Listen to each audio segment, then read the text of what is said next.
All right, everyone. Sorry for the wait there. It's time to go ahead and get started. Good to see you, Ogata-san. Good morning. We need to go ahead and get this reaction done for today. And then we have to continue with Jedi Survivor later on because, yeah, we're fighting you-know-who, so that's kind of interesting. But let's go ahead and get the formalities out of the way, shall we?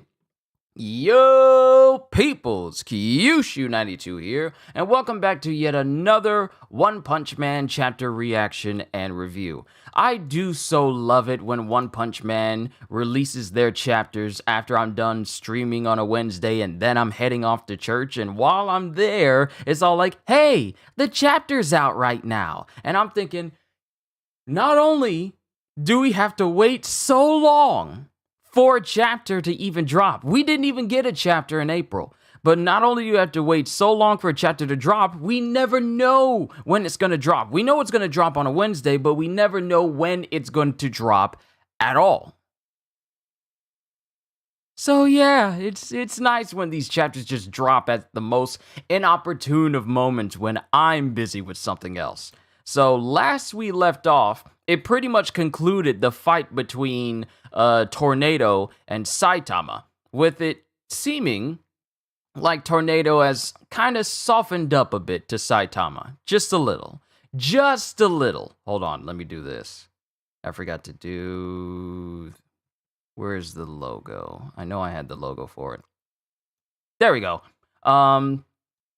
So it seems like maybe Tornado has softened up a little bit after her interaction with Saitama, but it's kind of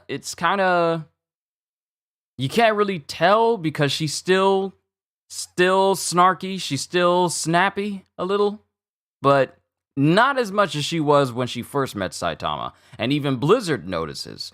So that's that story. Now we move on to the next one. Punch 181 Transactions. And last we left off, a member of the Blizzard bunch said something to Blizzard, but we don't know what it was.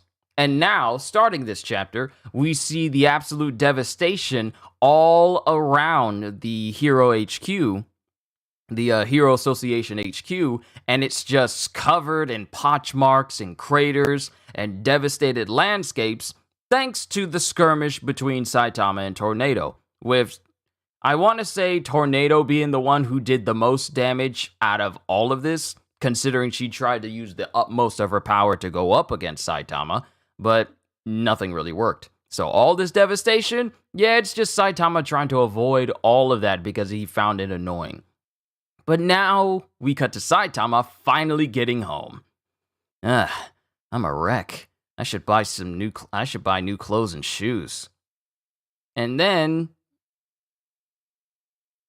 it cuts to those same three guys, Forte, the Toad Man guy, and the dude with the butterfly wings. They're all just sitting in Saitama's house. They're all just sitting in his house. Let yourselves in, why don't you? And then he says, Forte has something to say. What is it? Saitama, I'm sorry about before. If you need clothes and shoes, I can give you some, if you don't mind that they're secondhand. And I know a good restaurant around here. Let's go sometime. You're being too nice. It's creepy.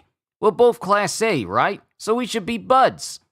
And then Saitama is just getting some red flags. It's all like, I don't know about this.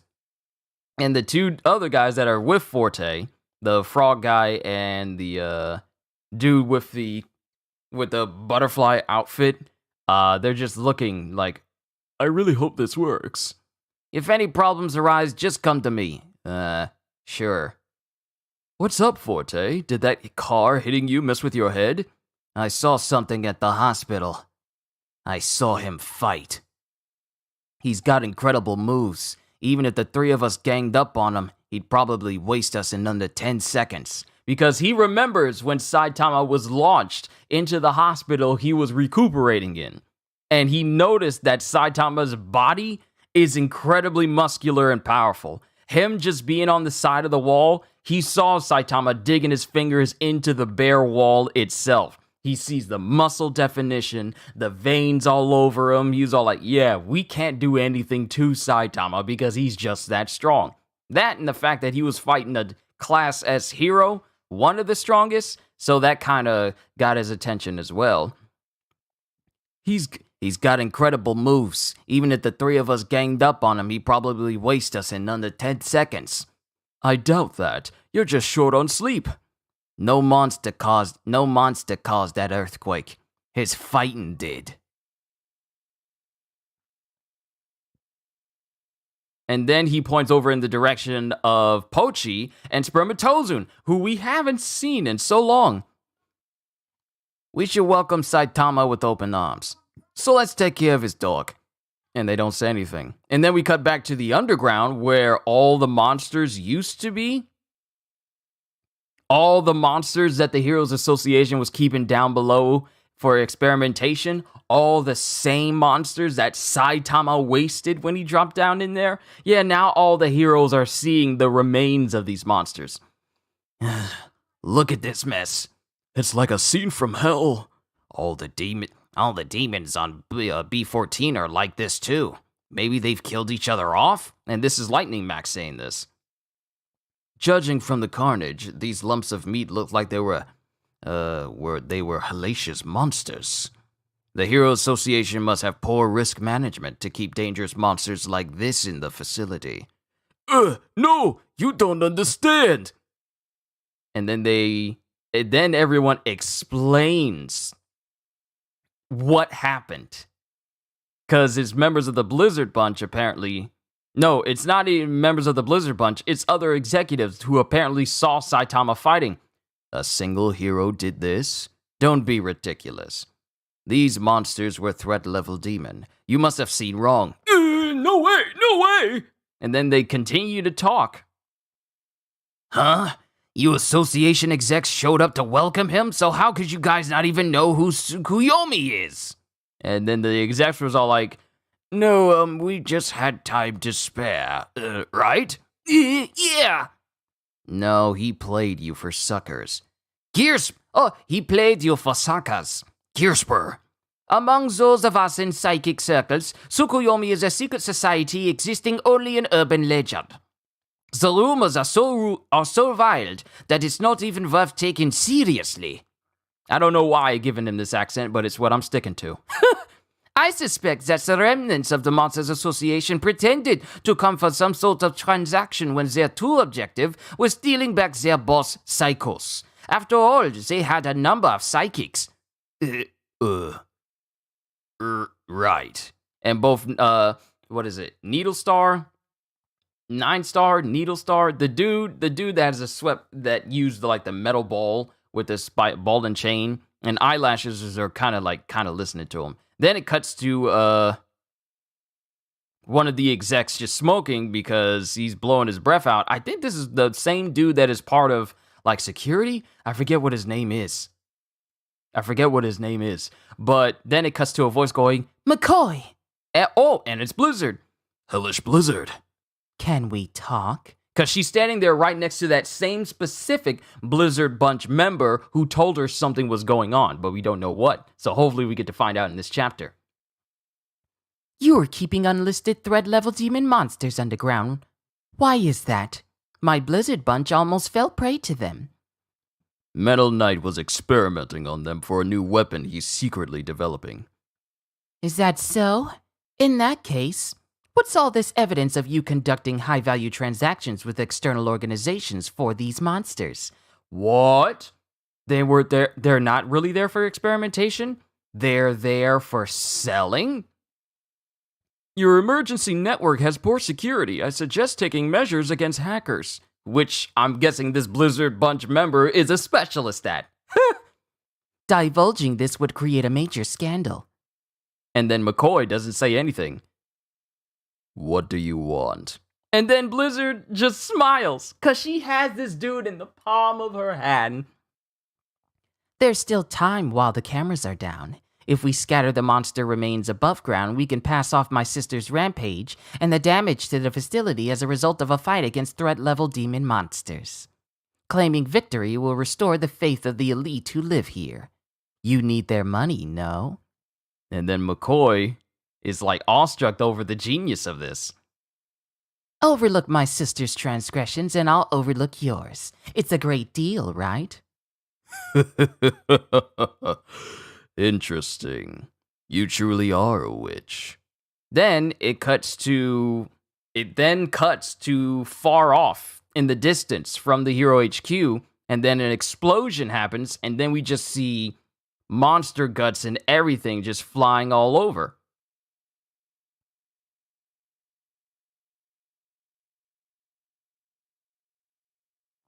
And as that happens, it's Tornado who did all this. And as all these parts are flying about, one part flies off near a road. And the door opens. Oh, and it's Blizzard. And she uses her powers on this lump of flesh. And she pulls out the unconscious body of Psychos. Heavily detailed drawing. May I just say, there's such detail. I love manga. But she uses her powers and she pulls Psycho's body out of one of the mounds of monster flesh that was somehow there. Step on it! And then the Blizzard bunch goes off. And then it cuts to Psychos, who looks at Blizzard and goes, and thinks, Chairwoman? And then the car drives off. And then we get some news. As you can see, monster remains are scattered all over. The other day, a horde of threat-level demon monsters assailed HA headquarters, but a single hero defeated them. The beloved Class S hero, Terrible Tornado. And then it cuts to the elite citizens who's going, Everything was shaking. It was terrifying. Local rich resident. That Class S hero saved our bacon. We love Tornado! Then it cuts to the mom and dad and son who was driving there to the association. They're looking at all these news as well. And then the son, who his whole family almost met their end because they wanted to get all close and see a superhero fight. He's all like, Tornado's the best. She's scary when she fights, though. And then it cuts to Saitama, who's just seeing Tornado on the news and is all like, ugh. Because he's saying, ugh, it's all lies. I stopped her from wrecking more stuff, but I'm the monster? I will lodge a complaint. And then it cuts to the news again. Damage to the surrounding infrastructure and architectural structures is estimated to cost billions of yen. And the fact that pricks up his ears is to say, like, if I'm caught and I'm to blame for this, I could wind up paying for this. Hearing it say, his ears really pick up on the fact that the damage costs, the collateral damage is billions of yen. Is all like, and then he puts his hand on Genos. They're like, on second thought, let's leave the glory to her, Genos. Master, you are a lesson in magnanimity. Magnanimity? I've never said that word before. Master, you are a lesson in magnanimity. More noodles, please. Coming up! And then it cuts to the Hero HQ again. And then it cuts to members of the cleanup crew taking pictures of Psychos' room, including her chair that she got broken out of. Psychos escaped? Whether it was through the ceiling or floor, she slipped out in the confusion. It's my fault. I'll take responsibility by finding her on my own. And then it cuts to the execs going, on your own? You created this mess. You're in no position to make demands. Are you even sorry? Thanks to my name, the residents feel safe again, and you've managed to hide your own mismanagement. Oh, Tornado's calling out the incompetence of the execs, because let's face it, they can solve a couple of problems here and there, but they are not as thorough as they think. I mean, one of the members of the Blizzard Bunch figuring out that they're secretly selling monsters to other organizations on the pretense of like, oh, we have them all so that Metal Knight can experiment on them, just reveals that the Heroes Association is not free of their own misdeeds. But we already know what happened to Psychos. She didn't escape. Blizzard took her, and they just drove off with her. But Tornado's covering. Thanks to my name, the residents feel safe again, and you've managed to hide your own mismanagement.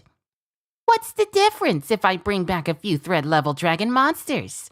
Besides, I remember the waveforms of Psychos' power. Can anyone else do that? And of course, obviously, none of the execs have powers, so they can't do it. I didn't think so.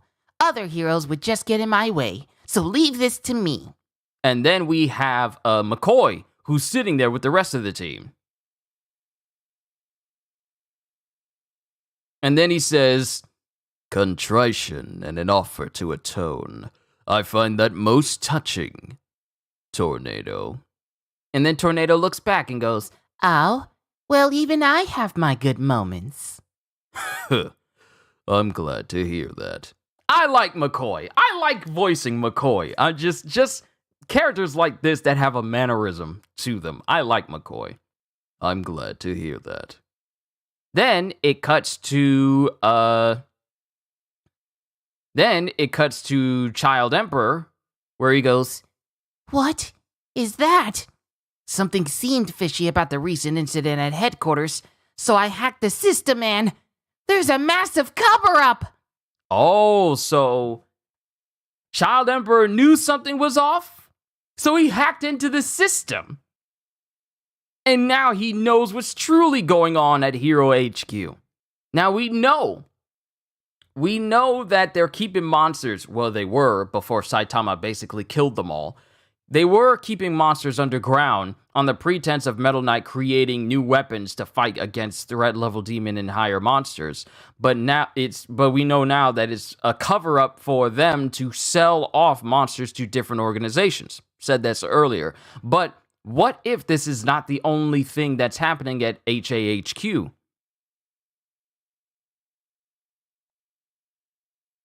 Because if Child Emperor can get into their system, I don't think there's anyone else who's better adept at finding out the secrets of the Heroes Association other than him. And who knows what Child Emperor is going to discover while he's in there as well. How can you forget the hero Chain and Toad? I know, Light Ruler. I'm sorry. The names escaped me. Child Emperor knows too much. He needs to be careful. Hey, we already know what happens in other media when you know simply too much. Sometimes the world government sends ships over to issue a buster call on your entire town. So that's an example. But Child Emperor does need to be careful. If his fight against Phoenix Man was any indication, he can get by so much because he's not physically strong. He's one of the smartest people out there, but he's not physically strong. So he needs to be very careful what information he uncovers while he's going through all of this. I'm glad the fighting between Saitama and Tornado is over. We got Psychos in the current care of Blizzard, so that not only can Tsukuyomi not get to her, but the Heroes Association can't get to her either. So, and Tornado is covering up for it as well, which is something you probably wouldn't expect Tornado to do if she didn't go through this whole fight with Saitama. She probably would have just behaved the same way and probably would have destroyed her. But that's not the case. So I'm glad this fight between Saitama kind of opened her eyes to her not to be so stingy, not to be as stuck up. Mind you, she still behaves that way, but it's to a far lesser degree. I mean, she's gone from being 100% stuck up to about maybe 94% stuck up. The rest of it is some goodwill. But overall, interesting chapter. Now it's going to be 47 more years before we get another one, because good lord, were we on a long break for this series. A whole month without One Punch Man? The way they release these chapters is so sporadic and so unknown that you can never tell when the next chapter is going to come out. All in all, I did enjoy this chapter. I also like how Forte, Chain Toad, and what is the other guy's name? Hold on, let me look his name up.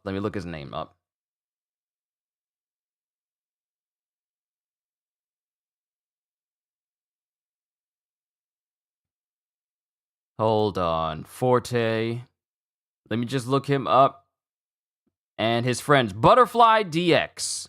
So Chain and Toad, Chain and Toad and Butterfly DX. That's what his name is. I knew it was something related to butterflies, but it's Butterfly DX and Chain and Toad.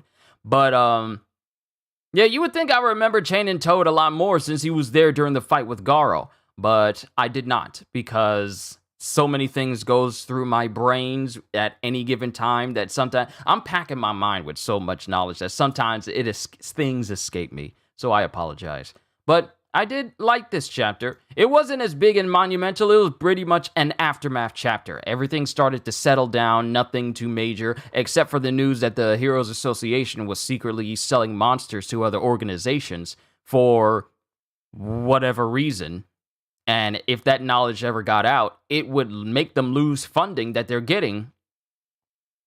New scan came out, so maybe a week or two it'll come out on Viz. I'll just keep an eye out on Wednesdays. I'll just keep an eye out. So it makes you think, if this is what the Heroes Association is doing on one front, what else are they doing? Because they're not afraid to lie in order to further their own ends. The Heroes Association is not real. So I want to say there are some people who are really at the Heroes Association to work for the benefit of mankind, but there are also individuals at the Heroes Association that is working for their own benefit and benefit of themselves, or at least furthering their own agenda, even if it means operating in underground black market dealings that can ensure that the Heroes Association remains in the position that it's at.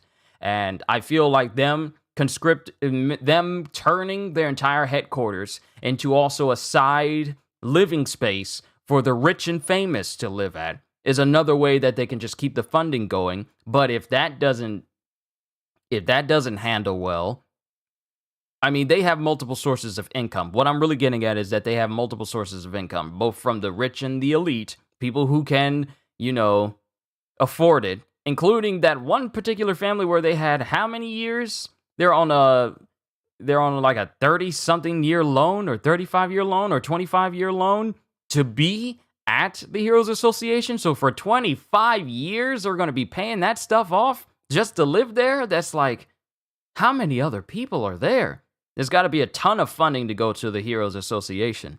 But it just makes you wonder, for all the people who are trying to do some real genuine good with heroes, there are others who are trying to do some good for themselves. And it just makes you wonder, what is the true end goal for the Heroes Association? Because if you got people like McCoy, who has absolutely no objections to doing these sorts of deals, what else could they possibly be doing? Like, sure, we got all these powerful people on the Heroes Association. Some of them are there for the fame and glory, others are there to just be heroes, and some are just in for the thrill of it. But I wonder how they would feel if they knew that the same organization that is telling them to go out and just murder monsters is also housing monsters that they can sell to other organizations. It's just a thought.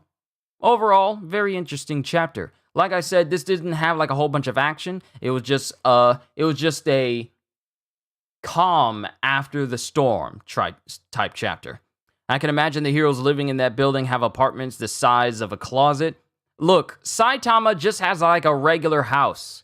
He's in Class A and they just get regular housing, whereas the rich and famous get like condominiums and big wide open spaces. Because the heroes may be out there taking down all the villains and the monsters, but it's the rich and famous who's basically paying for everything. So why not gizzy up the rich and famous so they can keep that money rolling in? The heroes, yeah, we'll put them in a decent living space. Nothing that they can complain about, but not too much for them to be thinking that, hey, I want more, or for them to feel like we're giving them preferential treatment.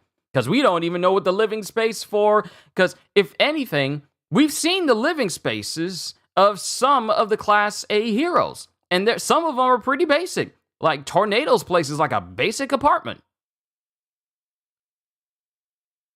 Her apartment, she's a Class S rank hero. She doesn't live in a mansion. She just lives in a regular, I don't know if it's a condo or like a beachfront, but I think she just lives in a regular apartment. Feel bad Saitama's apartment got destroyed? I mean, he was basically only living there because there was no one else living in that town necessarily. Because it was a town that also was infested with monsters left and right. It could be considered a ghost town where he lived at. So Saitama's, even though his place is gone, at least he's kind of moved up a little bit. But, I don't know. Should be interesting to see how things progress in terms of the Heroes Association's dealings in the background, because who knows how this is going to play in the future, especially with Child Emperor discovering all that news and seeing that this is a major cover-up. Who knows how long that's going to stay secret? Because if this is Child Emperor, then that could make him doubt, like the Heroes Association, if this is just like a big major cover-up. It's a cover-up! The Heroes Association is covering up the fact that they were housing monsters underneath their entire facility. Imagine that news getting to the people who's paying to live there. You had monsters living underneath our feet the entire time? No! That would cause everyone to cancel their lease, void their own contracts, and then go back to whatever city that they were living in. They wouldn't want to be near the Heroes Association, knowing that the very things they ran away from is living underneath them. That could cause widespread scandal, widespread negativity. So, just like Ogata-san said, Child Emperor needs to be careful because this kind of information can be very damaging to a powerful organization like the Heroes Association. And when you make enemies of powerful organizations, some cases, you wind up disappearing. Depending on the company itself. Like one example is some person apparently got their hands on Tears of the Kingdom already and was trying to show off a screenshot of them playing it on their Switch. Reggie Fils-Aimé showed up and says like, I don't know who you are, but I need you to know that I'm a man with a particular set of skills that can make me a nightmare for a man like you. And that person's Twitter account is gone. So it's just like that. You poke the wrong hornet's nest, you're gonna get stung. That's just an example. That actually happened, by the way. This person tried to show off on Twitter. Reggie Fils-Aimé said something, retweeted him and said something, and then that person's entire account was just gone. Reduced to atoms. So, information in the wrong hands or information against the wrong people can wind up being very, very bad for individuals. So, all this information that Child Emperor is seeking out and finding out for himself, he needs to be very careful because the Heroes Association ain't all sunshine and rainbows. They are not above trying to remove individuals if they stand in their way. Just saying. I'm just saying. But overall, an interesting chapter. We're going to have to see where the next chapter leads us. Hopefully, I actually hope we get some Child Emperor-centered chapters, even though we had a few of them back when I was doing my read-throughs. But I hope we get some more Child Emperor chapters, because I like Child Emperor. I like it. Reminds me of Varga from Fargo. I can't have people investigating things. Exactly. That mentality we can't have. And just like, what is his name? The assassin, what is his name? He has an actual name. The assassin from Serenity. You know, Chiwetel Ejiofor. His character, I forget it. He says like, secrets aren't my concern. Keeping them is. That's that type of mentality. So you got to be careful. I'm sorry, I'm just getting off on that whole front. Just think about it. There's people out there that exist right now, organizations that exist right now, that are not above silencing others in order to keep their own personal information from getting out. That's how serious some corporations really are. That's why NDAs exist. And the like. But some people tend to take it a step further and make sure that that person is never able to reveal information about anything ever again. Ain't that wild how that exists now? That's wild. I'm sorry, that's just a whole nother subject. I've been going on for way too long. I need to go ahead and get things set up so we can continue Jedi Survivor, because we still got to beat this boss that I've been having trouble with. But to everyone here, I enjoyed reading One Punch Man for all of you. Can't wait to see you in the year 2065 when we get chapter 182. But to everyone, all I can say at the end of the day is, Hope you all enjoyed. Can't wait to see you all in my next video. And if you're new to the channel and you enjoyed what you saw here today, then like, subscribe, share this video with everyone you know, because the more the merrier. And maybe even consider becoming a member, because I am always looking forward to entertaining you. So have a fantastic day. And once again, as always,